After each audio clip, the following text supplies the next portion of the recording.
Welcome, everyone, to today's show.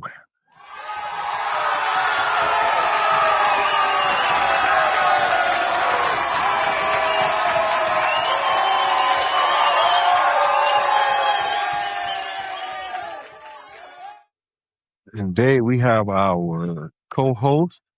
Can everyone hear me? And if you can, please say hello. And I would like for you all to please introduce yourselves.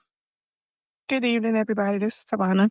Thank y'all for joining us today. Make sure you share the link and comment in the comments so that you can engage with us. Enjoy the show. Who else do we have? Got your boy Tank here on this Freaky Friday. Let's get it going. I'll be on brief. I got a meet to get on, but I'll be on brief. Okay, so what we're going to do is one of the things we want to talk about quickly is you may have heard about it on your local news. The governor signs law abolishing constituent districts in Charleston County schools. So just giving you a little backstory on this. No other district in the state of South Carolina had constituent boards other than Charleston County. Charleston is a large district with population and landmass area.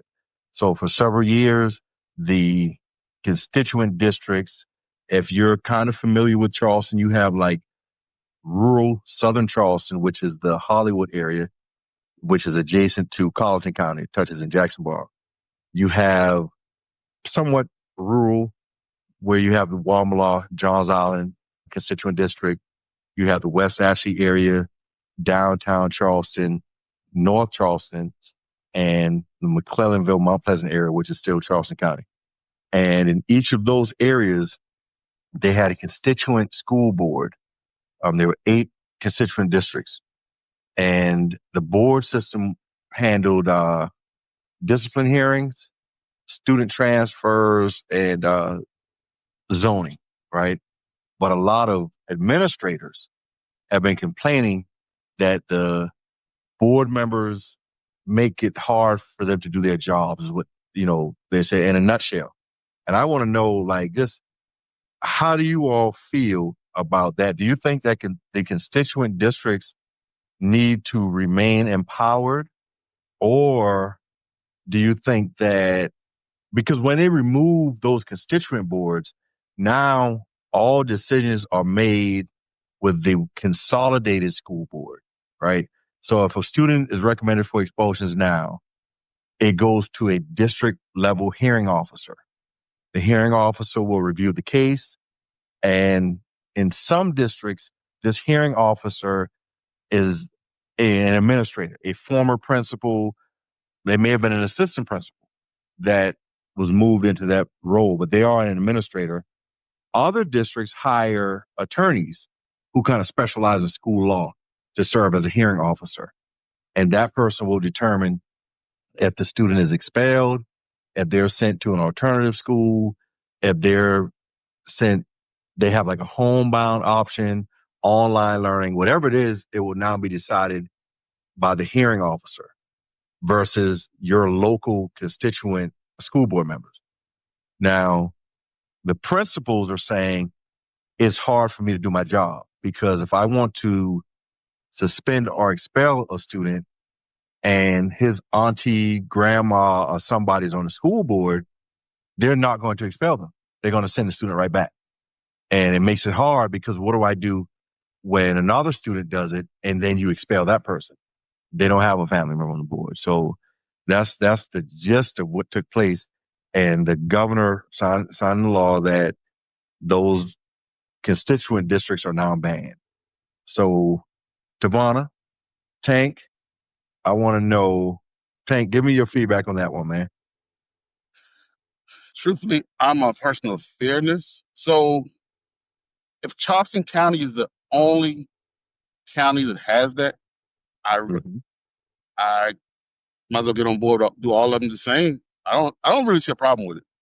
And being grew up in the Hollywood area, I really didn't see the benefit in the constituent board. Maybe because I didn't attend those meetings to see what was actually going on. But I can see the standpoint is from because if say I'm a kid, I'm in troublemaking, I know I got family members on the constituent board, I'm probably gonna get away with a whole lot more stuff. So I can cause more havoc like I said, making the job harder for the teachers and principals. So I don't see a problem with it. So, and I get your point. That is what a lot of them were saying. You know, some others are saying, hey, we want to have some power because a consolidated district, they don't attend to the needs of the constituent districts, right? That's just what they're saying. But I think that the actual numbers show that the Charleston County Consolidated Board actually supports the rural districts. And I want to say that the rural districts generate about 30 million per year, but they cost the district about 90 million per year. So, I mean, I don't think that the consolidated districts can stand alone to say, well, you know what? We'll just start our own district. Like we'll have Charleston County School District 1, Charleston District 23, like how it was in the past. So I don't know what the actual numbers are. And when you think about funding a school district, property taxes, if you look at your tax bill, typically about 62 to 66% goes to your local school districts. They have other revenue sources. And in Charleston, North Charleston is the highest revenue source because of the industrial complex. They have, you know, all of your Boeing, Mercedes, and places like that. They generate hundreds of millions of dollars each year in taxes. And I think the district itself right now has a $1 billion annual budget. So, and with those 8 districts, you're talking about on average about 125 million per year per district. So when it comes to money, you need the consolidated district. So that is what that was about, Tavana. We want to know what your feedback is. How do you feel? Do you think that these counties need representation with their own constituent boards? Or do you agree with the principals saying that it makes it challenging for them to do their jobs because when you have these local board members and someone's daughter or son receives special favors, they can fight, but they come right back to school. You know, it makes it a challenge to enforce discipline in the buildings. Yeah, I mean that part is an issue, but I'm sure this wasn't all about discipline. I'm sure it had to do with other things too. I'm sure there was some financial pieces that went along with it and you know what I'm saying, all that kind of stuff. So, I mean, I'm not sure what was what caused them to feel like they needed this in the first place. And now to take it away, you know, I'm really not sure. I just know that it's something that I guess started locally and moved its way all the way up to have the governor be able to make the decision. And what happened is it was something that was done for decades, and everyone else went away from it, and they were the last ones. They held on to like what they've done for 40, 50 years, having a constituent board. That was the gist of that. And we have others. Welcome, welcome. You have a lot of guests, Tavana. You forgot to greet your guests.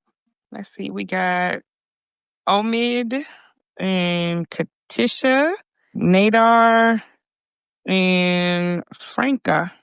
Hello, everyone. Y'all, thank you for joining us. Make sure you like and share the show and comment, post your comments in the comment section so we will be able to engage with you. And Katisha is a fellow Gamecock. Class of what, '02, Katisha? '02, '03? Hello, Katisha. We didn't get to hang out with her. She was in honors college. Class of '03. Okay. Yeah. So we were hanging out by the Russell House. She was up in the honors college looking out the window, probably with a chemistry book in her hand, or a computer science book. This season, Katisha, I know you had a little fun to enjoy your days as a Gamecock. So today, our show was actually supposed to extend the our previous episode, and that is what I advertised, Savannah, in the groups that I shared it with. So I think the listeners that we have, they want to hear what we were supposed to discuss. And we've talked about, Tank, why do men feel the need to see if they still got it? I don't know, man. I'm trying to be a I'm on the right path, so I can't speak on that. Have I'm you living right. ever been in that position? Have you ever been in that position where you felt the need to see if you still got Yeah, yeah, that's all it was. Because it wasn't about nothing. Just to see if I it? can get it. What took you there? Well, I mean, like, what factors? Like, Mhm. I was in a relationship, and how would I put it? How would I word this? I think she thought she could emasculate me, so I thought I would prove my masculinity by seeing if I still had it. and what did that consist of? You know, talking out the folks. Seeing how far I can go with it. And that you made a good point to the listeners and our ladies, and maybe you all are the same, ladies. And I would definitely love to hear your feedback. When and if see if you still got it, how far do you have to go to see if you still got it?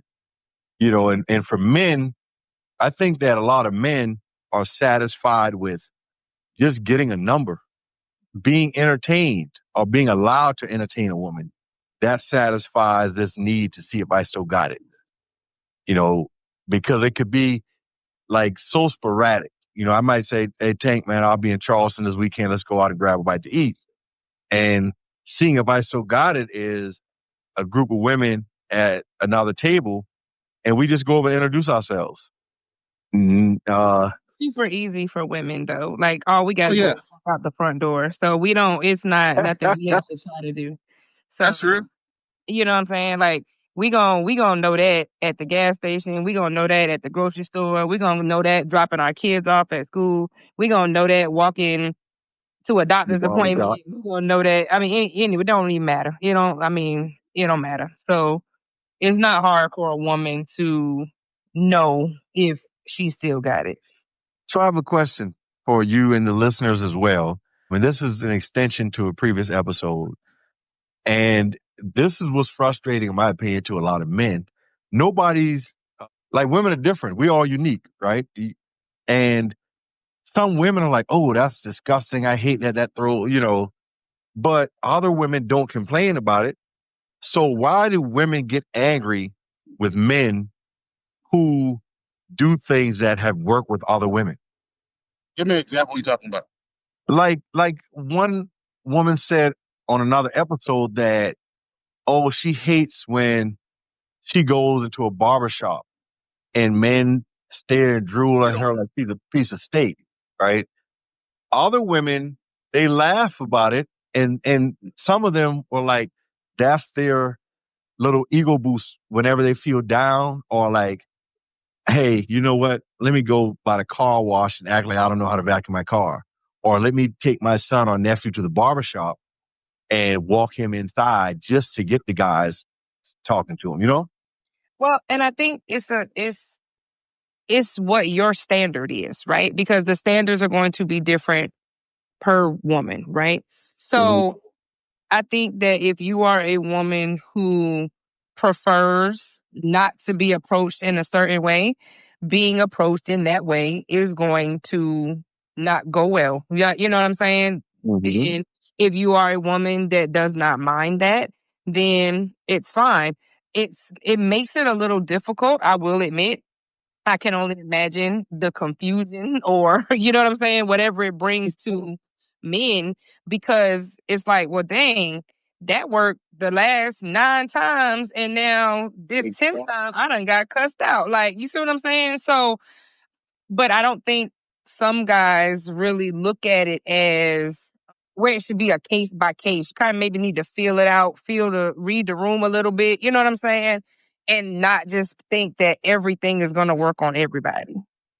And I get that, but I think that men don't expect to be torn down because Women don't expect to be disrespected. So there's again, it's the fine line, right? If you say something crazy to me, and you said something crazy to her and she laughed and giggled and I cussed you out, I don't see the problem, right? Because that just didn't work for me and I have every right to be offended by what you said. You know what I'm saying? why So is cussing a person out? If a guy, you go to a barber shop and you walk into the barber shop with your son, right?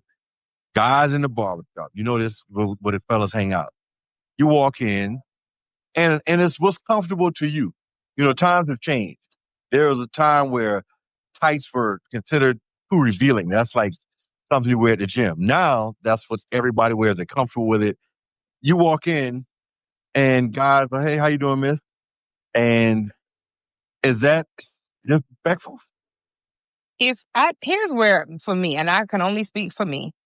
I think anytime you make if you are talking to someone that you do not know, Mm-hmm. you don't know anything about them, and you make a comment, gesture, or whatever about their physical anatomy, I feel like that is Oh yeah.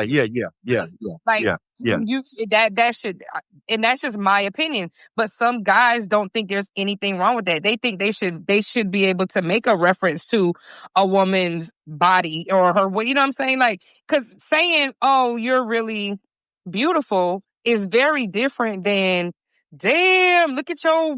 You see what I'm saying? That Yeah, I and agree. so you have to understand that as a woman, that is not flattering to most women. That is not flattering. And so if a man doesn't understand that, then there is going to be some contention with that interaction. But the way this young lady described it is like just simply being approached or, hey, how you doing? How are you doing? And people speaking to her. Oh, you're going to a barbershop. Like the barbershop is is I can't even find the words to describe what the barbershop means to us and a part of our development, early childhood development, What it adolescence. means. We are very aware of what it means, and we understand what goes on, and we get all of that. It's like throwing stakes into the lion's den. It really is. And I don't care what barbershop in America you go in, it's going to be the same thing. And so, yes, it is an uncomfortable place for a woman to be. And gone are the days where men are respectful. Unfortunately, like, you know what I'm saying? There used to be a time where when a lady entered in the room, conversations were not had. Right. I Right? agree. There used to be a time when a lady entered the room, no more cussing, no more, you know what I'm saying? Right. Gone are those days. And so, yes, it is an uncomfortable place to be, unfortunately, if you are a woman who must enter into that space. And because it's uncomfortable and because gone are those days, yeah, you're, as a woman, your defenses are up as soon as you walk in the door. You know what I'm saying? It's just like, no, I don't want you to talk to me. I'm just coming in here because I clearly have to. And because I have to get my child or my whoever's haircut, I didn't come in here to be, you know, drooled over like a piece of meat. And it's just not okay. Got it. I got it. Now, so guys, Hey, hey, hold go on, ahead. hold on. I missed a little bit, but anyway. But some women take a man speaking to them and being nice as, oh, he want to get in my pants. No, he's just a nice person. Say, hey, Right. how you doing? Right. That's what I'm referencing. Just a simple country boy. Hey, how you doing, miss? You know, that's it. And I've had different experiences. Okay, I owned a barbershop for several years. And for me, on Saturdays, and this is probably, unique to some, on Saturdays, we're from a rural area. So ladies would drop their kids off. I had a video game console. They would drop their kids off at the barbershop, say, hey, I'll be back. It'll be like 10, 8, 9, 10 a.m. I'll be back around 1 or 2. Cool. Yeah. They're good. I'm going to cut their hair. They're going to play the video game. And I had some young mothers who knew that. So on Saturdays, they would come to my barbershop. I could send them over to the dollar store and they would buy sandwiches like bread, cold cuts, cookies, juice, whatever. And they would feed the kids. So the kids would hang out for hours, right? And that is what it was like. So now when mom comes back, hey, how y'all been? Y'all all right, boys? Or, guys would say, hey, if you need me next time, I could drop them off for you. Or people would do that in the country. Oh yeah, I'll take such and such. Or yeah, the kid can come with me. Just as a gesture, not being disrespectful to mom. And I realized that some women would not come all the way into the barbershop.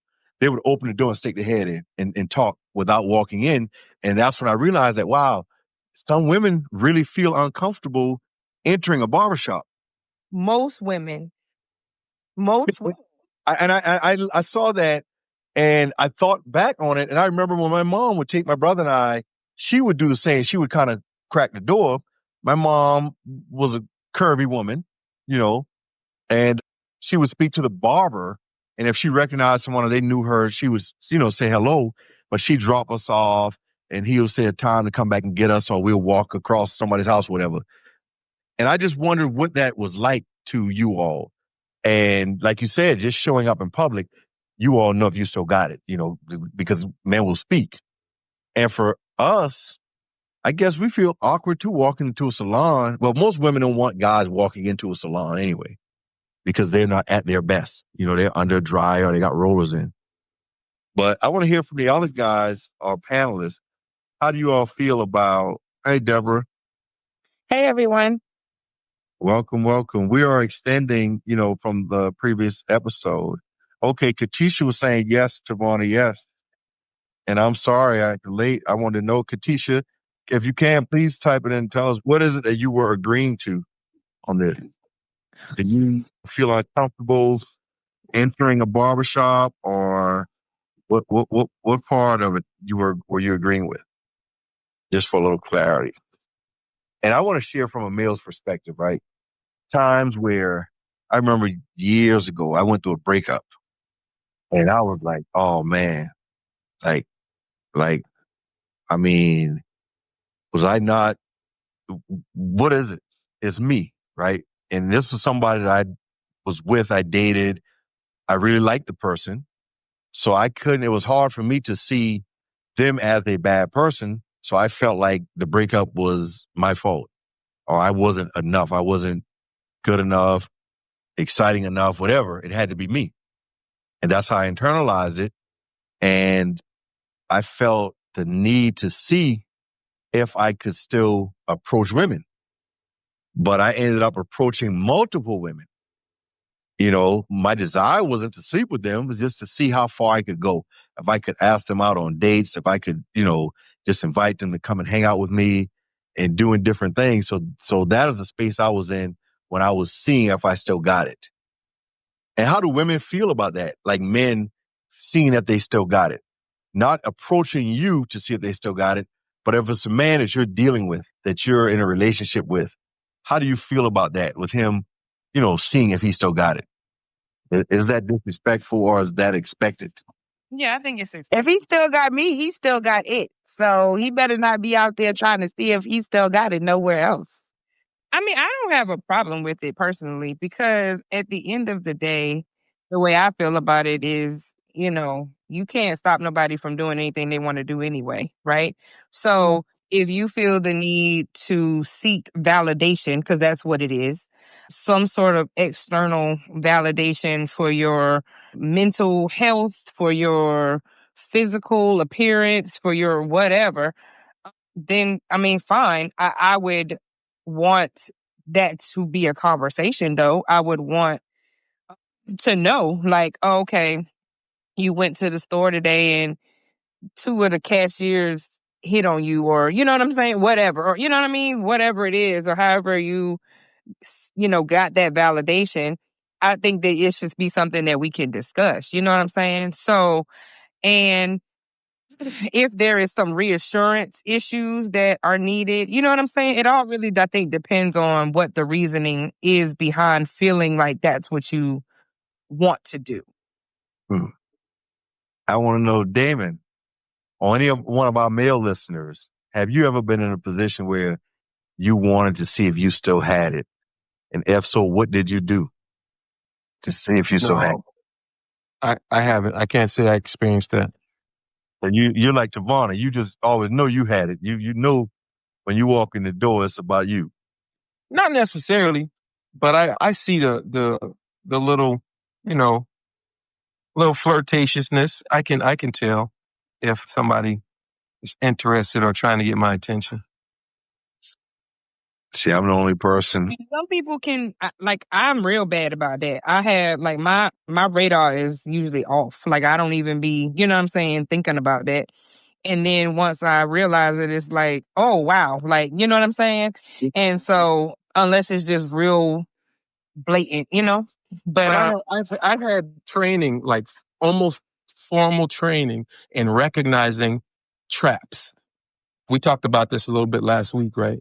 Oh, that's right. Um, Your position, Damon, and for our listeners. right, Yeah, right. Damon So, was the what's the uh, title again? I was in the army, but anyway, I He's so humble. when you can fall into traps, and before I would always miss out on people trying to. I can recall numerous times women or my people I went to high school with.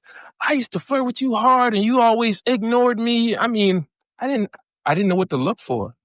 And early on in my career, I had a woman pull me aside and basically let me know, she was protecting my blind spots. And she let me know some things. And later on in my career as well, I had numerous people, it's always a woman, pull me aside and let me know, hey, this, that, the third, hey, be careful with this, watch this, look at, the things that's a giveaway. And I say it's a giveaway, but it's really not. I had to be taught, but no, I can still see it sometimes when I go places and when I talk to people. So I can say I don't think I've lost it. That's a good space to be in. I think it's like more of a confidence thing. Like, as long as you're confident within yourself, you're not really out here seeking validation, just like Savannah said, because that's technically what it is. You're not out here seeking validation from outside people. Like when you walk into a room, well, I can't speak for nobody else, but when I walk into a room, I walk into a room like I'm the baddest thing moving. You know what I'm saying? And I could even walk in and see women better than me. You know what I'm saying? Whatever, however, nicer body. But that doesn't bother me because in my mind, I'm still the baddest thing walking through this room in this moment. So again, there's no need to like seek that validation or hit on anyone just to see if you still got it. Like you're really gonna know if you still got it when you step out. Like if your energy precedes you, you're gonna know because people are gonna, you know what I'm saying, stop you, speak to you, different things like that. You just it's kind of like an inner knowing thing, an inner confidence that you have that shows on the outside when you're good within yourself. I want to read something right quick for our listeners. They cannot see what Katisha typed. Tabana, do you want to read it? She was responding to you. yeah, she said, I have never been in a barbershop. No need to go in. But I agree with Savannah that it's all about respect. You need to know who the lady is that you are talking to and how to approach her. Everyone is different and standards are different. Okay. And I think what it is it's cookie cut, right? Again, if you don't know the person because this is your first, probably one of your first interactions with them. So you won't know. If you see me and you see somebody else, you don't know the difference between one or the other. You don't know what I like, what I don't like, what I'm going to be offended by, what, you know what I'm saying? You don't know with her either.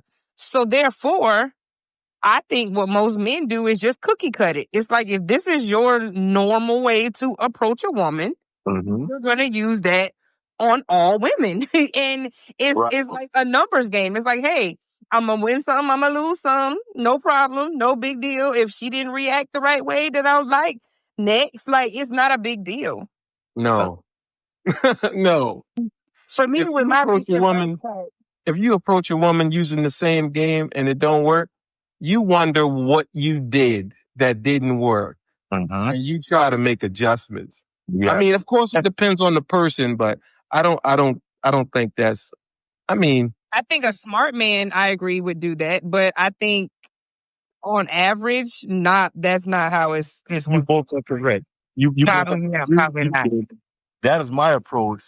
If I approach a woman and I didn't get the response I wanted, I'm going to wonder, like, what did I do wrong? What is different about her? What should I talk about? But I, that's maybe it wasn't even her. Maybe it was you. So to think what I'm saying. What did I do why, wrong? like maybe why I think what did you do wrong? Could it just be I'm not her type? She's not interested in me. I Right. didn't do anything wrong. My approach was fine.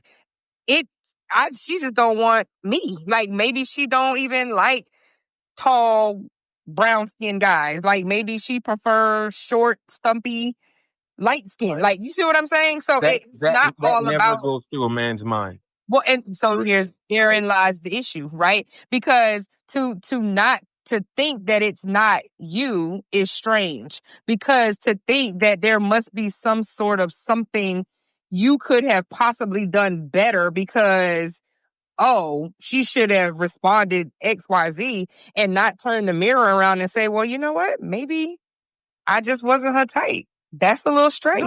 No, I didn't say that now. I didn't say I said we never think it's just, oh, I'm just not her type. We always think it's us. I don't Mm. never think it's them. So I think to clear up any confusion, I might have made you think that what I said was it was her fault and not mine. What I want to say is I don't ever say that by default I'm just not her type. How could I have approached her differently? Where could I have approached her differently? What could I have said differently? Or maybe it's my haircut, or it's always me. It's not them that I'm blaming. It's always something that I feel I could have done better if I'm turned down. And I agree with that. And that's what I was talking about as well, Tabana, where I'm thinking, what could I have done differently? And again, maybe I'm not her type. Did I say something stupid? What did I do wrong? What could have been said differently? What could I have done differently? And that's kind of like how we respond to it. And again, this is good conversation because we get to hear a woman's perspective and you get to see what the men are thinking, like how we think about these things when we're approaching someone.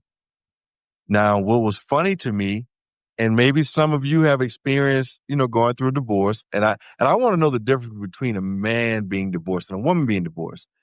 So when I talk to men who go through a divorce, they're shocked at the number of women who instantly approach them when they realize that they're no longer married or they're going through a divorce. How is it for women? Do men like give you some bereavement time or do they immediately jump in? No, they immediately jump in. It'll be like the moment they start seeing less pictures or on social media, y'all ain't together as much. It'll be like, oh, I see you ain't. And your DM the next day. Yeah, you ain't posting him as much. You good? It'll be under the guise of some sort of concern, like you know what I'm saying. And then it'll be like, oh well, if you ever want to go for drinks, really, you know what I'm saying. You don't even it ain't. Sometimes you don't even be fully divorced yet, so no. Okay, that was surprising to me because when I went through and people were like, oh, same thing like you said, it was the sky like concern and everyone was like, so you're not married anymore or you and your wife are not together anymore. Oh, sorry to hear that. And immediately, well, now I don't have a problem with us going out. Or if you want to talk to someone, I'm available. Or, hey, we can do this, we can do that, we can go out, we can hang out sometimes. And that is what it turned into. So I wanted to know what was that like for anyone else who's been through a divorce? Well, for me, it was a little different because technically there was no divorce. But like for me, I never post. Like I've never posted. I don't ever post like men that I'm talking to, seeing, dating, whatever, however, on my social media. I just don't do it. So if you're wondering what status of a relationship I'm in. If you don't ask, you will never know.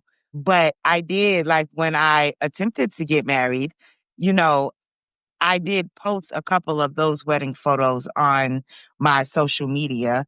And then after that, I never like cleared it up and said, oh, technically I wasn't married or nothing. Like, so people seen that I had a wedding, but even to this day, I still have people like, oh, I seen you got married. You know what I'm saying? And it's only in that moment that I can then redirect them and be like, yeah, I mean, I had a wedding, but I didn't technically get married. You know what I'm saying? Please explain that one. You said what, Tank? Please explain that. I'm confused. Not confused, You've but I just want been to hear. here every time I've explained it, Tank. No, I've never heard this. Okay, so I had a wedding, attempting to get married, only to find out that the guy was still married to his ex-wife after the wedding, after the fact. Were y'all in Utah? No, we were not in Utah. Oh, We were living in the state of Florida, but currently marrying, like having a wedding in the state of Georgia. oh. So, so you were about to be a paramour, huh? Listen, I didn't know what I was about to be, but I attempted to be a wife. That's what I attempted to be. You know what I'm saying? And it didn't work out that way. 100% fine. But did Huh? did he know still legally married, or did he think that he was divorced? He thought he was divorced. So he said. But in hindsight, now that I look back on the situation, I can't say that that was 100% the truth because his actions don't reflect that being the case. You know what I'm saying? So I can't say that was really what it was. I think that's what he told me to appease me in the moment. And the fact that I just trusted him and didn't like push the issue was fine with him. And I mean, hey, I get it. If I don't ask the question, I may not get the answer. But now I make sure to ask the question and then I ask all the surrounding questions. And if you feel some type of We can't hear you. Your phone's breaking up, Tank. I can't remember. I can't remember collecting. Yeah, you're we still can't. breaking up. I'm about to go on.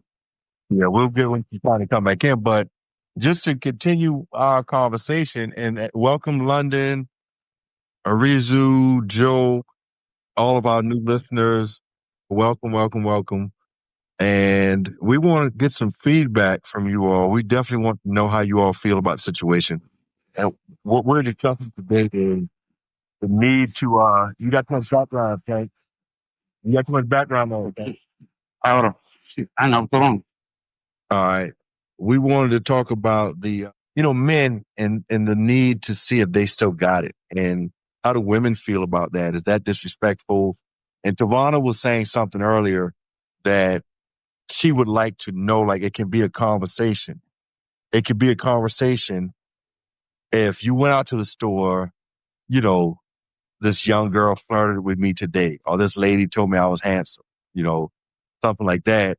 As long as you have that conversation at the house, I think she was saying that it's not viewed as being disrespectful. And the funniest thing to me, I remember years ago, I was probably in my like early 30s, and I went out to a restaurant, and I kind of flirted with the young lady, and she answered me, sir, or she addressed me as sir. And I was like, okay, that told me everything I needed to know. That, Wait, is that bad? well, it depends. Because I do that. Well, if it's a younger, it's like, do you view me as I'm too old to be talking to you? No, that's not why I do it. Like sometimes I'll just like I say so like I'll be like, "Good morning, sir." You know what I'm saying? Like but that's just how I speak though. Okay. So even if I'm sending you a good morning text or good night or you know what I'm saying, I might be texting you throughout the day, whatever. I may put sir at the end of it. No, it's a difference, sir. I mean, but I think if I'm interacting with you and we started talking on the basis of either me, hollering at you or, with the pickup or you picking me up, however, then I think you're gonna understand like where my tone is coming from with that sir. Explain. Yeah, Versus me I thinking think that you're like just this older guy or something that I'm dealing with. the times I've been called sir, I know it was, yeah, she think I'm old or older or old enough to be called sir or in a position or I don't know what but it's a difference. I think it's a sarcasm for me in a way. I don't know. Yeah, I feel you. Yeah, like it's almost like like if we having a conversation, I'd be like, no, sir. No, sir, you will not. You know what I'm saying? Like, so it's just a word to me, and I don't use it in the term of age or any of that. I could be talking to somebody young. I talk to Carter like that. Well, you So I see, don't know. but Damien, you pick up what I was saying as well. Like uh, the way they said, I get it though. yeah, like sir, you, it's like an uncle, sir. You know. Hmm. Oh, we have some comments I received from London. She said, correct. Most women feel uncomfortable, but some of the women now, and here's the thing. I want some of you to understand from the male's perspective. I don't Is think that, going back to the barbershop thing? yes. Okay. Because I did want to comment on that, but go ahead. No, go ahead. I want to hear what you have to say about it. Okay. Well, I don't want to take over what London had to say though. No, go ahead. London's listening. Okay. So for me, you know, barbershops have never been uncomfortable. I definitely understand like the way barbershops go, hair salons go. I think I've spent more time in barbershops than I have hair salons.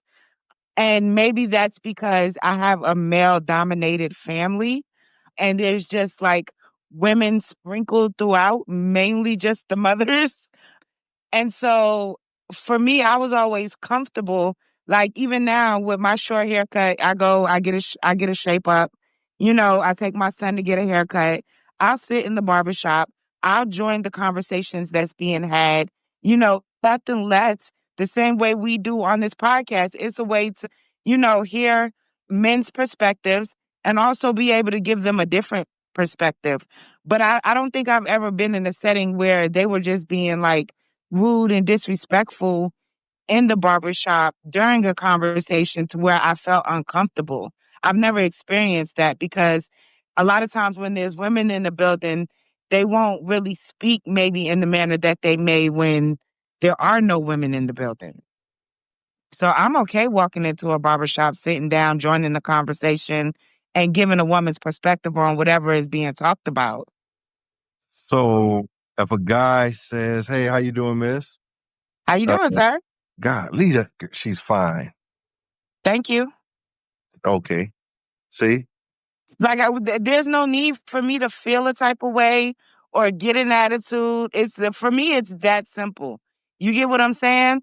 Now, if you try to go further and holler, if I'm not interested, then I'm gonna let you know I'm not interested. I'm not gonna be offended by a man being a man. And at the end of the day, I like it doesn't really, your behavior doesn't warrant my reaction. Like there's no need for me to react because maybe you're saying out loud what you're thinking and it may be a tad bit inappropriate. Now, if it's extremely inappropriate, then I might check you. But just saying, well, damn, she fine. Thank you. I appreciate that. And I'm gonna keep on walking or going about my business. I agree with that. I agree with the compliment. I just have an issue, like I said, with anytime it goes past a compliment, because to me a compliment doesn't involve making specifics, you know what I'm saying, about a person's anatomy or like, you know what I'm saying? To me, that's where it crosses the line. You ain't got no problem taking I no picture understand turn that. to the side to show that anatomy. I understand that, Savannah. Remember, I wasn't here for most of that conversation. I came in as you guys were Go like, back. What Damon say? he said, unless she turns to the side to let you see that, oh, No, and help no, I said if somebody ain't got no problem taking a picture turn to the side to let people see that anatomy. That has anything to do with someone making a comment. Oh, it's plenty comments being made, I'm sure. Well, as long as they're not made directly to me, then I'm fine with that. I feel you. But I'm I just don't feel like picking. any I'm just person picking. should be able to walk up on you and just say something like that to you. I just don't. I don't feel that that's nice to do. So So if I take let a me say, picture with my shirt off, showing my chest, and then I walk in the supermarket, and a lady saw my picture, and she said, "I like your chest." Should I be offended? I would be offended if it was me. But I showed my chest for a reaction or for a response, right? Well, okay, so again, I don't know. So now what we're your talking about intention is. motive It's because Right, if I intention. presentation. if I post a picture and I pose a certain way, it is not to get a reaction. It is the pose or the whatever. Like, you know what I'm saying? So if your intention, if your intent and your motive was to get that type of attention and reaction, then no, I don't think you should be offended. But if you really just thought you were just posting a picture of you at the beach, wherever you was at with your shirt off, and then somebody's making these comments about it that make you a little weird and uncomfortable, it's like, whoa, okay, you know what I'm saying? And again, and I think that's On that. yeah, I think that's the problem. And I think it's just those some people just don't everybody's different. You know, some people are just different. Like I think Right, they some are. things just shouldn't be said, but who am I to say what shouldn't be said? So I get it, but I think you just have to be prepared when you decide to do that. Be prepared for whatever the reaction may be because it might not be what you think it's gonna be. You see what I'm saying? Because then you have these some guys who go so far. If you say something to them or you check them, they want to cuss you out or worse. You know what I'm saying? All because you're feeling like you're defending and protecting yourself. You see what I'm saying? And so then you got a whole nother issue there. Never be I'm just subjective. supposed to let you Right. talk to me any kind of way. That's not okay. Yeah, So let me ask yeah. this. Yes. Like, so I was in Walmart today, right? And I had on some leggings and a t-shirt. And I'm walking through the vegetable section and this older lady stops me and she was like, she started off by saying, your hair is so beautiful. I told her, thank you. You know what I'm saying? That segued into a little bit of a conversation. She told me how old she was. She was like, before your age, you're beautiful, all of this. And then when I got ready to walk away, she said, oh, and girl, you got you a big old butt back there, don't you? And I said, so it took me off guard, but I didn't even get offended. And I don't know if it was because it was an older lady or, whatever have you. And she said, is that all God given? And I was like, yes, ma'am, this is all God given. You know what I'm saying? See, And I feel like that would have went real wrong with me, Deborah. Like I don't care if but you see, it did, and see, for me, it didn't, cause I didn't take it the wrong. I don't know. It's weird, cause I don't know. But Tavana, is it all God given? Koshan, don't get caught on these people Savannah, huh? we need him to come back and host the show. So don't let him get to Right. you, okay? So don't Don't let him come get in to front of you. these people and get cussed out on here now. Stop playing play with somebody we else. we She agree might show up on the on your doorstep, podcast. Koshan. Stop playing, Koshan. No profanity on the podcast. Exactly. So play with somebody else then. We agree with that. I'm just asking. That's what the lady said.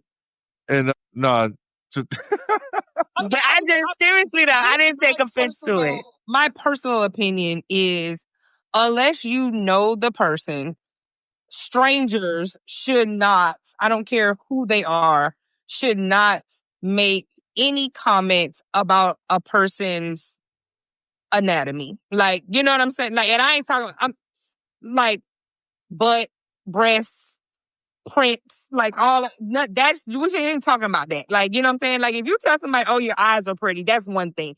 But you shouldn't be talking to people about their butt, talking to them about how big they breasts are, or guys in the gray sweatpants, you telling them you whatever. You know what I'm saying? I just feel like that's crossing the line.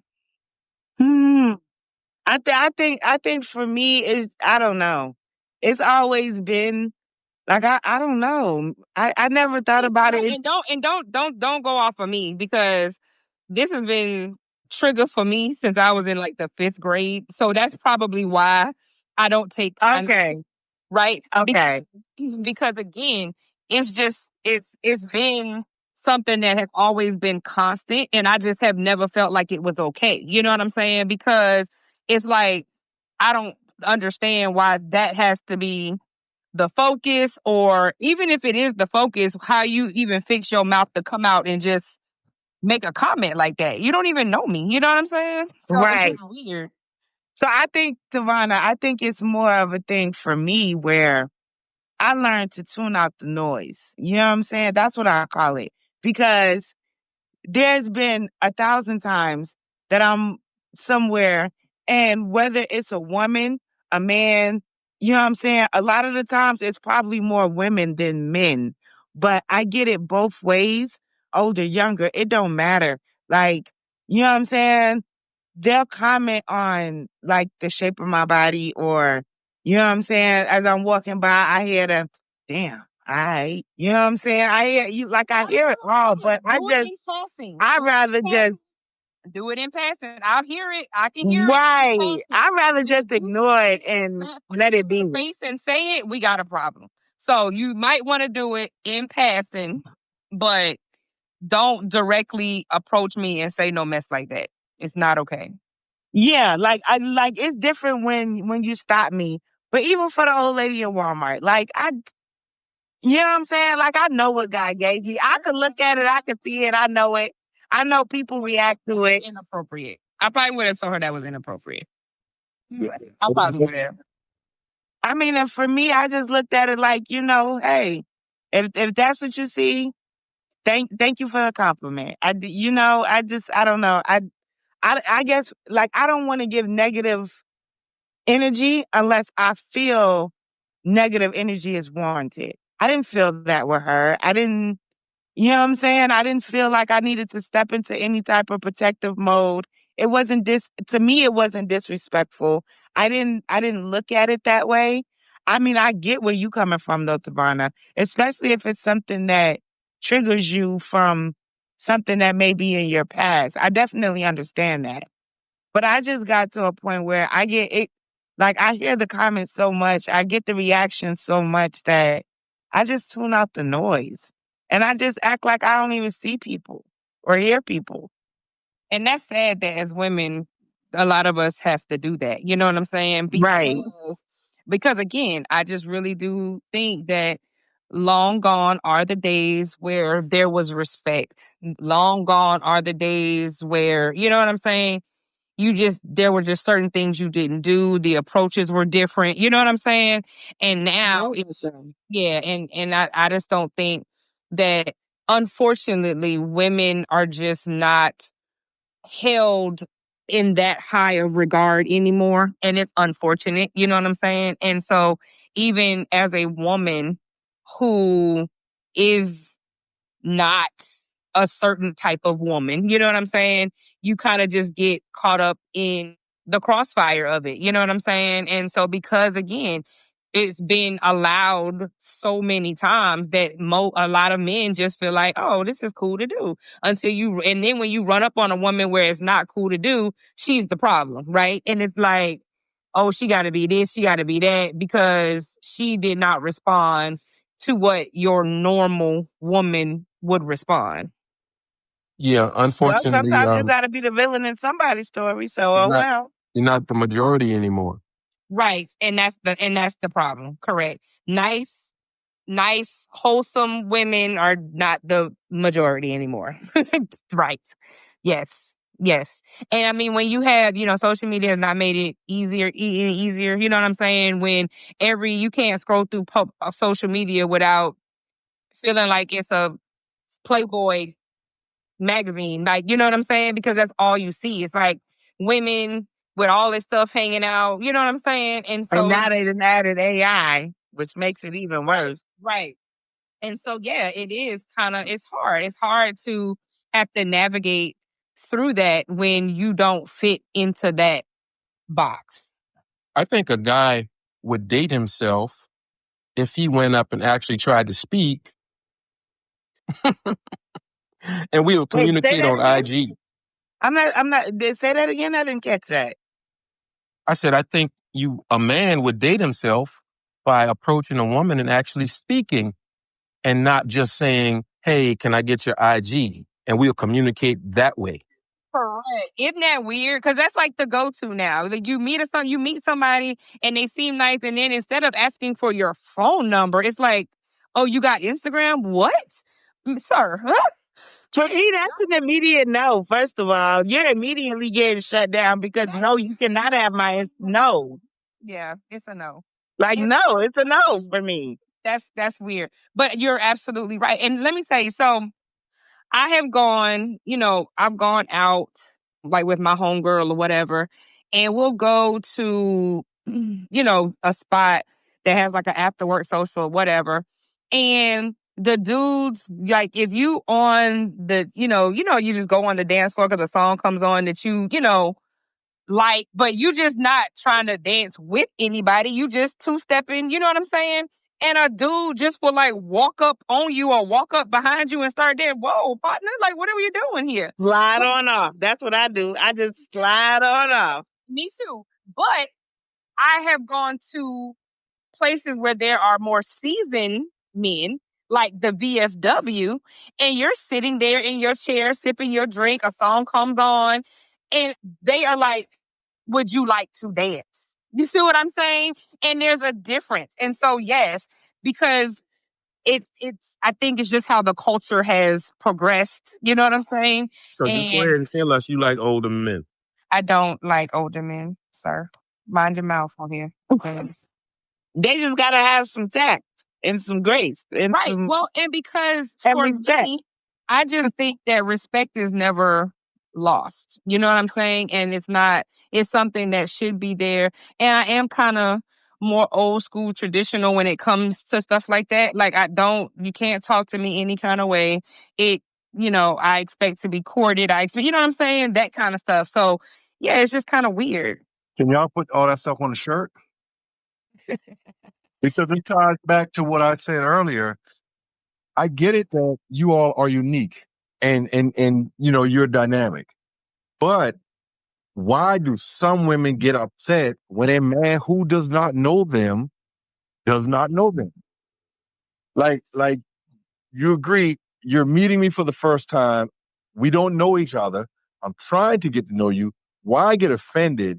Not disrespecting you or talking about your body or ooh, that butt fat or anything like that.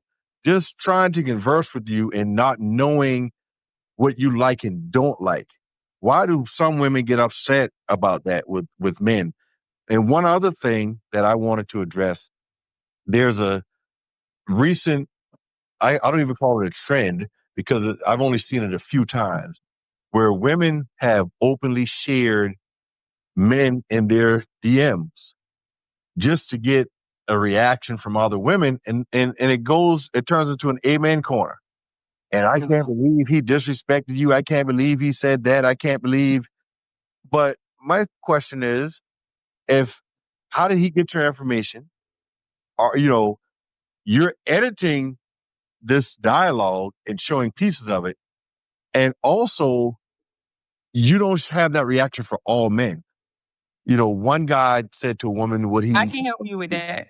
yeah, I can't because I don't do that type of stuff. I But can you help go you with ahead, that. Savannah. go I can ahead. help you with that. So, and this is most women now, so don't include me and Deborah. We're not included in this. But See? most women, their reaction. So if a guy that is quote unquote their type Mm-hmm. approaches them and says, "Dang, you got a fat butt," whatever, whatever, she go hee, right? Okay. But if a guy that she is not her type, that she would never be interested in, says the exact same thing, it'll be, "Who you talking to? Don't do it." You see what I'm saying? So, and that's a problem because it also doesn't help. It doesn't help it, right? Because now it's just like, well, how come he could say that to you and I could? You see what I'm saying? So if you are a woman who is kind of flitty in your responses to certain things based upon who says it, that's an issue as well. Like, because for me, you're gonna get the same reaction across the board, right? Even if you were my type, even if I thought you looked good, whatever, you come out your mouth crazy, that just went away. Like for me, you know what I'm saying? And most women don't they base it off of whether they have an attraction to you as well. Okay. So we're correct on that. And guys, thank you for joining in. We have a few more callers and listeners. And let Jay, me ask you other questions, Koshan, about why women get offended. Some women are just, if it offends them, it offends them. You know what I'm saying? Does she think about the totality of it? Oh, this man doesn't know me. Da, da, da, da. Probably not. It's just she's going knee-jerk reaction off of whatever caused the offense. You see what I'm saying? And some women, I think maybe it's a mood too sometimes. Like if you're going out somewhere and you're sitting at the end of the bar by yourself, you're chilling. Maybe you just came there because you had a rough day and a rough week and you don't want to talk to nobody. You know what I'm saying? Everybody doesn't want to be approached. Right. You know what I'm saying? Maybe this was your me time. Maybe, you see what I'm saying? So it could be a lot of different circumstances. Doesn't make it right, wrong, or indifferent. But a lot of things could play into why she just gives that real stank, cold shoulder. and I've had to I haven't had the formal training that Damon has had, and I'm sure Damon has been over thousands of. So the level of training that was required for his role, I'm sure was intense and research based. But working as a school administrator, we were like I've said things that a generational gap, and I think the way a person was brought up impacts that as well. Because I worked in different environments, different spaces where, like, I'm an administrator now, and I'll have some of my employees that will say, they'll just make comments towards me, right? They'll make silly comments. You better stay out the gym. Your arm's about to rip out your coat, right? I don't think that's offensive. Another situation, like you said, where I've heard people say comments about a person's appearance, physical appearance, and some people get offended. Some people laugh and they say things back. And I think that, in my opinion, it's just best to err on the side of caution and not do it at all. But when you're talking about it in a work environment, some environments you want a collaborative, friendly environment. So how do we, and this is just something for me that I'm brainstorming while we're having this conversation right now. And I would like your feedback. Like, how do you find a happy median to address that issue? Like, no comments at all, completely off limits, or is it okay among friends? And I'm going to give an example. A young lady, she's very thin. She was so small, they called her Thin Mint. That was her nickname. And I had lunch. I offered her some oxtails, and he had some chicken wings, and she had a low Debbie snack. And a colleague called her Thickney Houston. Just joking. She's a very small girl. We thought it was so hilarious. We were laughing, because he called. He said, "All right, now you're about to be Thickney Houston." And someone else said, "Oh, that's offensive. He shouldn't make a comment about her body like that." And again, I don't see that as offensive. I don't know. and I think because who it came from, she didn't view it as being offensive as well. But as an administrator, a part of me wants to say, well, hey, let's not make any comments about anyone's body or physical attributes. Well, if But y'all were in a again, school setting, then yes, that was inappropriate. but that's the relationship that they share. That's what they talk to one another. Oh, Like, Sean, we have a question in the comment from Marvin. He said, I was just going to say that. So isn't denying a man your IG but accepting respectful public compliments a double standard because IG is actually for public attention compliments too, and only for those whom you invited on IG. I didn't know that was the purpose of IG, Marvin, but okay. I think he answered his own question with the end of it. Right. It's only for those whom you invited on IG. So if you ask you And again, for I my never IG, use any of my social media for public attention or compliments. That's very weird. Like, who is that? What people are really doing? Like, is that the I purpose? don't. Well, Marvin is live. So Marvin, what do you think? Franklin, someone has some background noise. Franklin, can you mute your mic? You I'm might in the have room by myself. to mute them. All right, go ahead. Mark. What were you saying? Hello? Yes, we can hear you. How y'all doing? Well, today's episode, Marvin, before you get started, we're talking about men having the need to feel like they still got it, right? And have you ever been there? Have you done it? What are some things that you've done to see if you still got it? And we're also talking about, you know, again, men are from Mars. We don't even know where women are from because we're always saying how Savannah and Deborah are our two co-hosts, but they're also unicorns. So don't put their responses as what to expect from the average woman. Right, but right now we want Marvin to respond to what he put in the chat and what Savannah was addressing. About that, That's what we want Marvin to respond to. on that. Okay. So I heard one young lady say she was in the grocery store. She got a compliment from from a lady about her body. That was me. Okay. Was that the same young lady that said if a guy asked me for my IG, I automatically said no and I move Yes, on? it very much was. Yeah, sure Okay. is. Okay. So the point I was trying to make is I don't even do IG, but I had a female invited me to IG. So she invited me to IG to see her body, what she got going on, stuff like that. So my point is, if I meet a female in the store and I say a respectful compliment like, hey, you looking nice or you whatever, and then I ask you for your IG and you tell me no, well, isn't that a double standard? Because if you invite me to your IG, you actually want me to see what you got going on, in essence. Okay. Because if you didn't want me to see what you had going on, we'd just hold a telephone conversation. Hold on, Savannah. Let me chime in real quick. So it is absolutely not the same thing, right? Because just like Savannah stated, not everyone uses their social media to get likes and comments or compliments or whatever have you, right?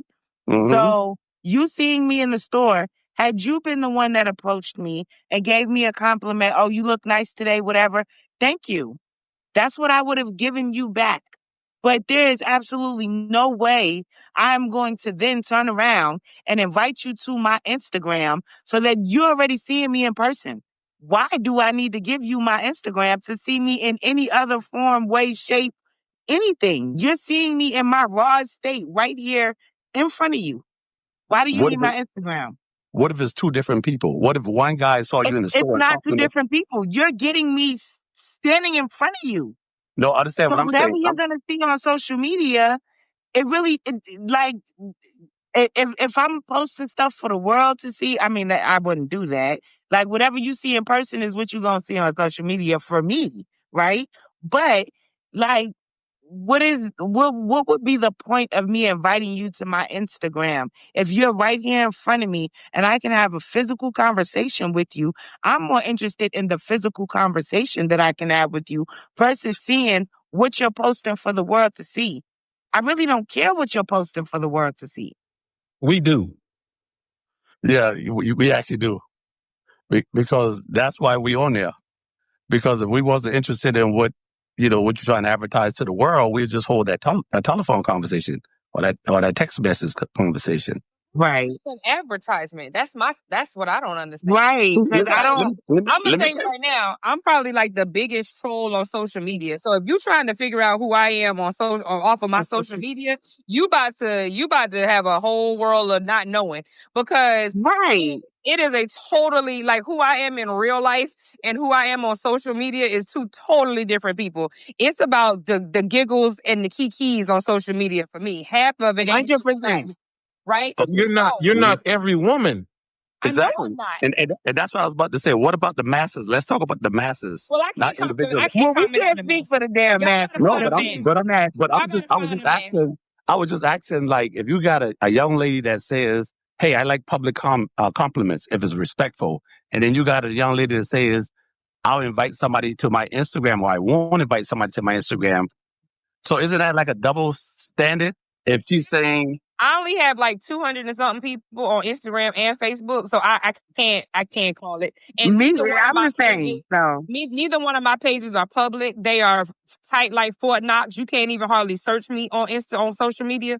So that I can't answer that one, Marvin. So you're gonna have to find you over here with the 5%ers. You're gonna have to find you a 95 and bring them in. 95%. right, and like Coach Sean said, who do you share your IG with? I don't share it with anyone at all. Like if you request me and I know I'm gonna you, delete them.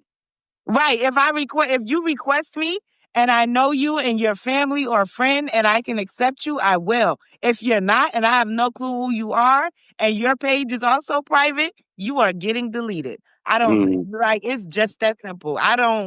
I'm not looking for clout or anything else on social media. I barely even post on there, but when I am on there, just like Tamana said, I'm probably not even posting. I'm just looking through stuff and laughing at a lot of the things that I see. Well, let me see that And when when I I get do on there post then. stuff, it is very sarcastic, very funny type of stuff, memes. Sometimes I'll post me at a family gathering just because like I want to have that type of memory. And for the rest of my family that follows me that may not be in the building, I want you to make sure you can see like how our family party went down. I want to make sure you still feel like you in the loop. That's what my social media is for. So everyone doesn't get invited to be able to view what I post. So Okay. we gotta hold on for a second, guys. We got a comment. So Jay Murdaugh says, not speaking for any of the women in the room, but some women give their IG out because it's less intrusive contact method than giving out your phone number. And some guys want to see your IG just to see what you're really like and what you really be on. Okay, so I guess that's for the people who actually are for real on social media, which is weird because again, if you're looking at A lot my of IG people. thinking you're going to get the real me, you're not. Right. Like I said, I don't even post to dudes. So if you're looking to see, oh, what type of dudes she like or what type of gifts she like, you'll never see those type of posts. That's stuff that you But get by it's not intimately it's not being involved with 100%. me. It's not 100% of who you are, but No, it's not. it's still something about you. And it's something that I did not know before. Mm-hmm. I get what you're saying, but it's still, I don't reveal everything about my life on Facebook, but you can look on my Facebook and see certain things about me. He loves to Mm-hmm. fish. Sure, you He can see loves certain working with things, kids. but I Right. guess like it depends on what you're looking for. Like I think what Marvin was talking about, like, and I think you said it too, Damon. Y'all care about certain things being posted. So if she posts That's not it.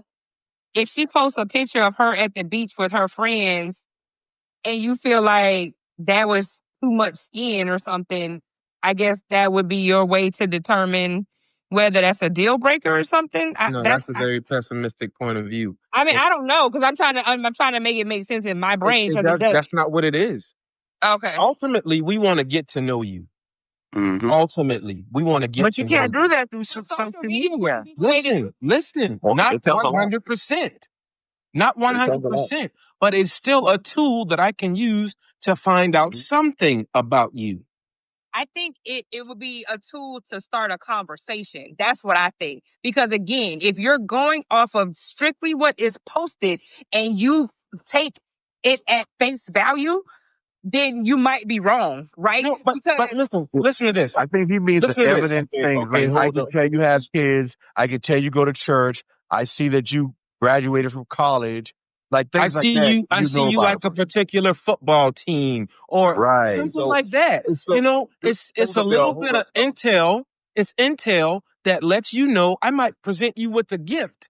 Would I want to buy Tavana a Pittsburgh Steeler anything? No, because I know from Facebook that she's not a Yes, Steeler man. fan. Right. Yeah.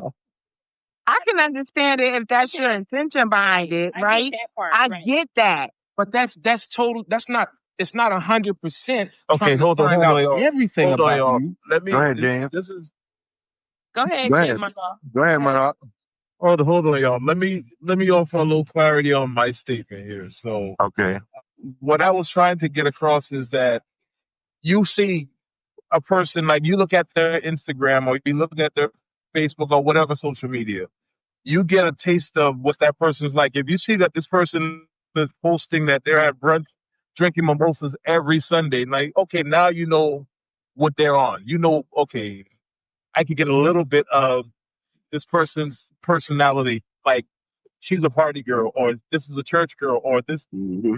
You just kind of get a little peek into what's going on with them to see if they're worth pursuing or not, for lack of a better term. And for the women who want people to reach out to them, like, some people just don't want to give their phone number out, because you get somebody's phone number, you get all type of information out about them.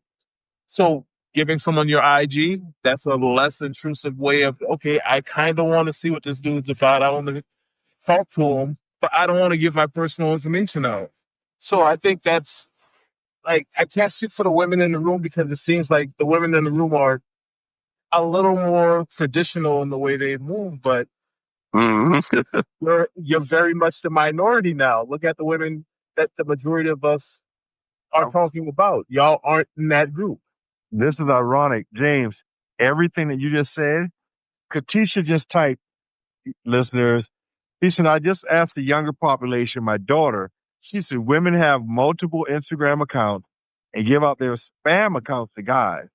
It's easier to block them because men usually want to confirm they have the correct IG account and will like to get confirmation of friends before leaving versus giving out their number where guys would try to text or call before they walk away. And it's a big security issue. See? Yeah. And while you were saying that, she had typed it, you were saying it. So I get that. And we do live at a different time where people have to think about security. People think about, okay, if I'm not interested and I tell you I'm not interested, will you be able to just walk away and leave me alone and not harass me or, try to say or do ugly things to me? The same way I could block you on social media, I could block you on my phone number. Just about to say It don't work no different. Either way, if I don't want you to get in contact with me, you will not get in contact with me. But And I it is think just that simple. when they talk about the security issue, I can put your phone number in online and get your address. No, you can't. Not mine, you can't. I can't do that with, You gonna get an address, but is it gonna be my address? No, it will. it might be your past address, it might be your current address, but you will get an address with a telephone number. Yeah, you sure will. Okay. They got these things you can pay for it now. Yes. Right. You just do a reverse lookup and I can get your address. Okay. So I guess that's what they're saying as far as Unless you looking up, unless you going taking my phone number to see where did this call just originate from. Unless you do, if you just looking up on the internet, like, this telephone number, what's the most recent address for this telephone number is listed at, you're never gonna you will never find me. And that's just me being the way I am. Like, 9 times out of 10, my phone number ain't associated to nothing. My mail, where my mail goes, really ain't associated to no address that I live at all. Okay. What about DMV and code? That's not even, document? baby, let me tell you something. Everything DMV wise right now for me is registered in a whole nother whole nother state. Whole nother state. You won't Okay. find me if you're just Well, looking for me on the internet, because the way I move, it's just not going to happen. okay. Well, back to Coach Sean and the other guy's point. You, the 5%er, that's not the masses. The masses, they give out their phone number. They're not thinking the way you're thinking. They're not thinking that far ahead, trying to be secure. I can understand that. Yeah, and I was just trying to make the point of females, like, what I would want to tell my daughters, like, hey, don't invite guys to your IG and then get upset if they compliment you in public, because it's a double standard. If you're gonna be private, be private. I just don't see. I don't see I don't see if you got me in front of you and you can ask me whatever you want. You can have that conversation. I don't understand you asking me for social media, because I can give you everything you need right here, baby, and it's gonna be the 100% honest to God's truth, because I don't need to lie to you. Like, who are you to me in this moment, at this point, to where we can't just sit down and have an open and honest conversation? Yeah. But like I said, I was talking about two different guys. I was saying, like, if you met a guy in the grocery store that that you never saw. And then somehow another guy asks you for your IG, and they're two different guys. So one of them in the grocery store compliments you respectfully, you accept it. And then the other one that asks for your IG or want to get your IG, you say no, but you have an IG that you give to some guys. No, So, I so don't have an idea that I give to anybody. You're just yeah. out. I'm going to look at you like you're immature if that's how you're approaching me. If you're approaching me just asking me for my social media, immediately that to me, I can't speak for nobody else, that gives off immaturity. And so therefore, you are automatically disregarded because no, you have me Okay. in front of you. Why do you need my social media? Okay, let me make the point that the other guy made. So, like you say, your IG and your social media is not 100% of you, but it tells us a lot. What if we just want back to what he was saying, and what Coach Sean was saying? What if we just want to see some of your interests? When you That's start to get because to we know want to. me, wait till you start to get to know me to do that. Social media, but Right. Women that sell you dreams. Women that when you talk to women, like they'll tell you they got this going on and that and this and that because they're talking to you, and you don't have no way of verifying it. But as soon as you see their social media is, man, I've had females on social media telling me that they got this and they doing that. And at the same time, they just got $20 for me for gas, you know. And I'm like, what the world, you know? Are they bragging? You do realize that $20 for gas price just because she didn't want to spend her own money. That don't mean that she lying. Right. Like it could be a number. She could have thousands in the bank and still get $20 from you for gas. Yeah. Like that doesn't mean much of anything. No, Put that out there. okay. I think people put too much weight on social media. Like now they do. If people would stay off of social media, relationships would be so much better. They would be so much easier to navigate. That's why my relationships do not get held on social media, which is why if that's how you approach me, you are getting disregarded. It is one thing to get to know me and then ask after we have been talking for a little bit, then ask, hey, you on social media? What is what's your handle? That's different than you immediately meeting me and asking me for my social media. That's just it's not happening. Let me give another caveat for that. So for me, because I was in law enforcement for so long, what Marvin was kind of saying, I would think is a little creepy. The fact that you want to try and use my social media as an investigative tool is weird to me. And I don't care if it's what you would think is some sort of good investigative tool to get to know my wants and my interests. Because to me, what that means is you're just trying to get the cheat code without having to actually talk to me. And that's a no-go for me. So, No, I disagree. Because again, you can tell me anything over the phone, and then you can portray your true life. Anything on social media. So what's the difference? People lying on social media every day. Okay, what about catfishing? Unless you're actually interacting with that woman face to face in person, you're never gonna know what the real of her life is. We're talking about surface level. I think is what Damon was saying earlier. It was Damon. He's talking surface level, and he was being a little sarcastic because we all know that Tavana wears New York Jets. She's from Jersey. She rocks the gear. She attends those games. So if someone is like, you know what, I want to get a gift for Tavana, that is why he said I would not buy her a Pittsburgh Steelers jersey. But you would know that about me without social media, right? Because, and like Deborah was saying, if we're talking and we gonna go out for a drink or we gonna go to lunch, or you at some point in time are going to already see that. You don't need my social media to get that same type of intel. And I think that's what the point that Deborah was making. Social media, again, so many people are miserable because this is not something that we had 25 years ago, right? And so therefore, for me, the way that I still want to communicate with people is 25 years ago. I have no want or need to deal with you on social media. Like I have people that I'm friends with on social media that have my phone number that will send me an inbox. Do you know how bad they get cussed out? Like, why are you talking to me on Facebook when you have my phone number. Like, that is the weirdest thing ever to me. You see what I'm saying? Because I think that's crazy to me. And again, 9 times out of 10, I'm on social media lying and trolling. So if you want social media, lying and trolling.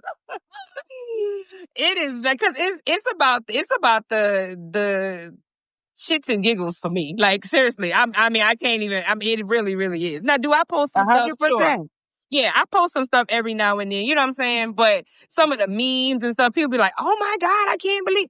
Yo, it's for the reactions. It's for the, you know what I'm saying? The giggles that I'm gonna get later. Like, it's not that serious to me. If you really want to know who I am, you're gonna have to get on the phone with me, and you're going to have to get in front of me face to face to really know who I am. Because out of the 300 and something people that are actually on my Facebook page, I can promise you probably only 10 of them know the real me. 100%. That might be true, Giovanna, but I think you're really underestimating the amount of information that is drawn from your Facebook page. But here's the thing. Listen, let me tell you this. Hold on. Estimating it, it's whether or not it's the true information. That's what you have to decipher at that point. Right. You're getting a bunch of information, but is it real? Right. Because listen, let me give you a little tidbit of a scenario. I went to a Falcons party, right? And this was with, like, I was in the VIP section with the bird lady. You know, she throws these Falcon parties at different locations, you know, stuff like that. But baby, I'm a Saints fan. It was a Falcons versus Saints games. Okay? I was a Saints fan during that game, but you best believe. Oh, somebody need to mute themselves. Yeah, they do. Okay. 'Cause that's not my background. And though I'm in full red and black with the Falcons gear because I had to look presentable for the section I was in at that time, right? I'm still rooting for the Saints. But So listen, if you but looking listen to on my this. social But listen media, to this. The men really don't care about that. But what I do know is you enjoy football. That's still you do. it's You do. passion. Yeah. And also as men, we're not expecting to run into females like y'all every time we try to get to home base. We just run into the average female that's going to either try to lie to us or maybe telling the truth. And we can use that social media to tell us a lot about that person. You know, especially with all this catfishing going on now with pictures and stuff like that. Well, here's a question I have, right? If that's the case, then how good are you at not missing your blessings? Because if you're not able to decipher a woman who is moving in a certain type of way, like if I come, right, if you encounter me or Savannah for that matter, but you're looking at us like we're just another woman, the way you try to handle us is going to get you cut off so quick because you're not even open, like you're not open-minded enough to give us the opportunity to really show you who we How are. does he know your likes until you tell him? I understand that, but what I'm asking is, right? You're encountering so many of these other types of women. When you really come across somebody genuine, how will you even know? Like, what are you doing to be, you know what I'm saying? To not be so single-minded in the way of thinking about women that you are able to really give women a chance to just show you who they are. Well, what if I'm a man that's just looking for fun? What if I'm not looking for Miss right now? So to make sure you're honest about you're looking for fun, and because even with me or Tavana, baby, if you looking for fun and I'm looking for fun, we gonna have some fun. That's what's gonna happen. 100%. If you're honest about that's what you're looking for. Correct. Uh, And most guys can't handle that though. We know that. Like, most guys, No, women can't whatever. handle that. Women can't handle honesty. But I'm Because telling you, I'm telling you, if you looking for fun and I'm looking for fun, if I go out one night with the intention, like, you know what, balls to the wall. Whatever happens tonight is what happens tonight, and I'm just gonna go with it, right? And I come across you who out with the same mentality for the night, right? Then whatever's supposed to happen, wherever we want that night to go, that's where that night gonna go. Don't put that on Facebook. I tell you that. But here's the problem with that. With the average female, if they're looking for fun that night and a man is looking for fun, our mentality is normally we continue to look for fun. Women start to develop feelings, and now they feel some No, type of. baby, you continue to look for fun. Because if that was my intention for the night, that was my intention for the night. So you go ahead and continue to look for fun. Because if you never hit me up again after that night, trust me, you'll never hear from me. Well, first of all, you hit up how? Because first of all, I'm Right. not getting my phone number. You probably don't even know my real name. Right. So We let's got be that very part. We clear just about this. Is it's not that. So yeah, no. But I get where Marvin is going because again, I he's do. talking I about do. the 95, and he's absolutely right. They will say, "I just want fun," and then 2 weeks later, it's, "Oh my God, I like you." Nah, because you didn't really. Because if I just want fun, we're not talking later. Like there's nothing else to talk about, right? Like we're done. Right. So, and if you try to find me for more fun, you're probably not going to be able to unless you just really stalk the heck out of wherever you met me at the first time. Like, you know what I'm saying? Yeah, yeah. And yeah, so yeah, you know what I mean? So again, and I think we've established on this podcast many times, people don't tell the truth. Right. People like lies. They like to be lied to. They like to lie. You know what I'm saying? And The truth is intention a is foreign language. everything. The I truth have is a Intention foreign is language to everything. most people. I Really, have it a is. comment I want to read to you all. Lizzie is here, and Lizzie is a track coach. Lizzie is also. I want to make a couple of announcements right quick. Nicole is not here with us today. Nicole is graduating. She has a degree in human resources today, so we want to congratulate Nicole on Yeah, that. congrats.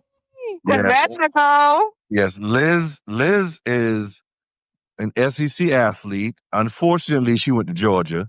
We'll forgive her for that.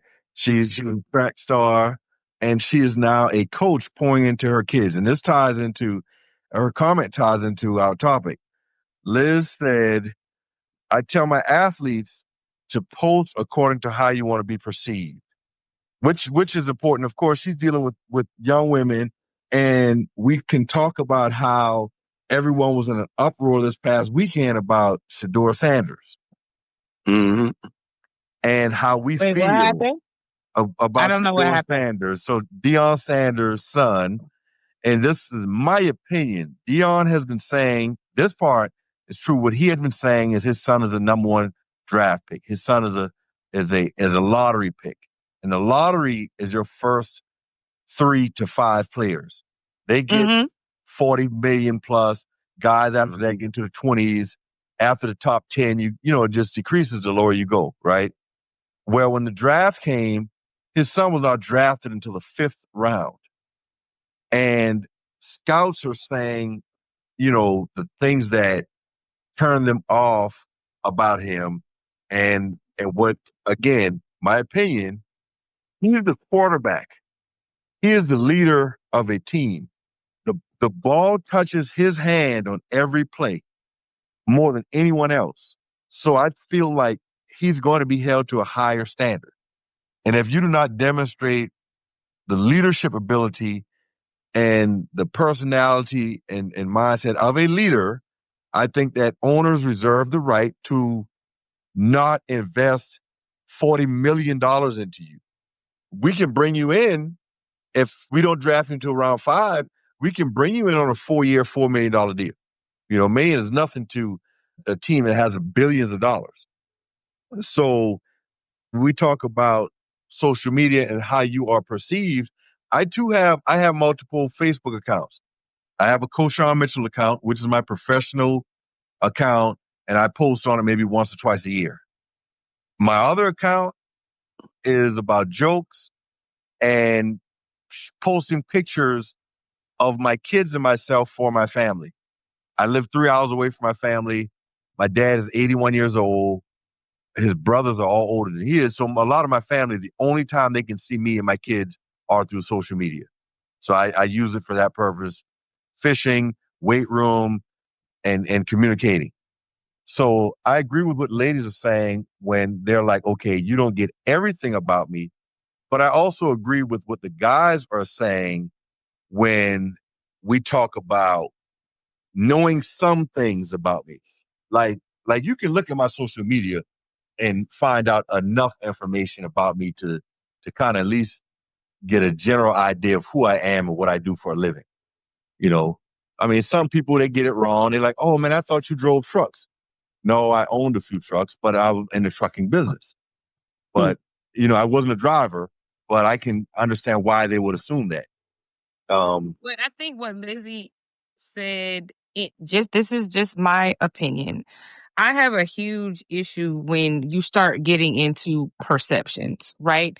Because I think that people should be able to be who they are, 1000% who they are, and that's it, period. Once you start getting into perceptions, now you're a lot of times getting into having to tailor yourself so that people are not offended or they're not whatever. And I think that is what has gone on with Shador, because him and his family are not the typical, I live in the projects, and if I don't get drafted, my mama ain't getting out the projects, and she got to continue to work 3, 4, 50, 11 jobs.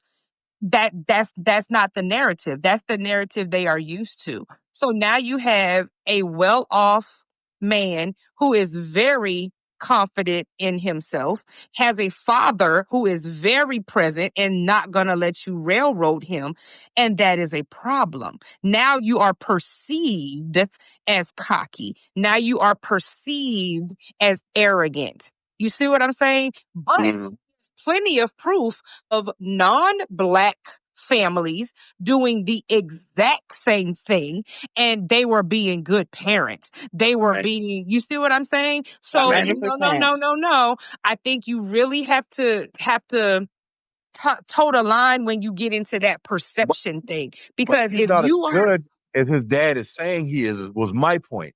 My point was, you told people he's the number one draft pick, right? Marvin. I don't remember him ever saying number one. I remember him saying first round, because I think that Cam Ward was the guy, right? But Dion had said long before that he didn't, same thing that Archie Manning said. We're not, certain places we not going. Exactly.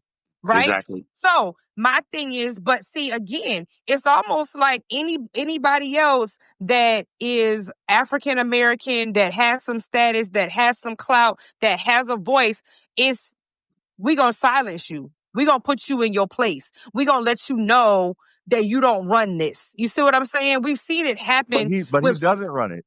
And as a team owner, He you runs want a his kid who's hungry. child. And that's what, listen, if Shador Sanders don't play one down in the NFL, do you really think he's going to be hurting for any money for the rest of his life? Exactly. And that's what the owner is saying. So you don't come in with the same hunger. So how do we know you're going to work as hard? See, and No, again, that's just their perception of it. Is their exactly, reality. and that's wrong, because they're not because he's not begging and pleading to get into your league, because that's what you like. You like the high paid slavery that you're allowed to do, because that's all it is. That's all it is. That was They all buy just and sell these guys when they feel like it. And because you have this young black man whose father has already done it and is saying you're not going to do that to my kid, now it's a problem. And we know that was all just because they hated on Dion. Because Shador record last season was 4,100 yards, 37 touchdowns, and 10 interceptions. And also, him and his brother went against Dion advice and went into the draft a year early to show that they were their own man. So that should have mattered. Like me and Coach on, we debated this on Facebook. So I feel like they were just mad with Dion because when Dion went to Jackson State and Boulder, Dion told those white players and everybody else, hey, nobody has a position. Everybody got to earn their position. Those white players, rich white players, got mad, and some of them didn't even come back to play college ball under him. So now they want to teach him a lesson through his sons, because there's no way in the world you could drop this man.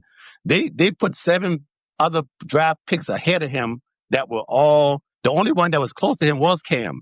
All the rest was definitely beneath him.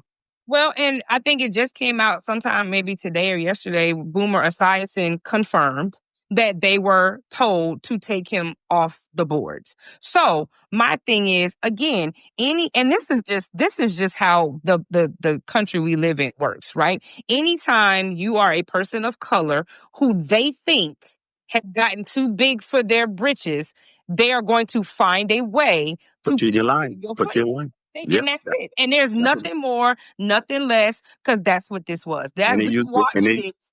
We hmm watched it over a 3-day period of stay in your place. You yeah, know they what I'm use it. saying? And they use their son to We're do it. down to 30 seconds. We're going to have to continue this. I'm going to have to podcast Yeah, a little do bit 2 a hours. podcast on this. Yeah, No, because I'm going to have remember to now, restart it.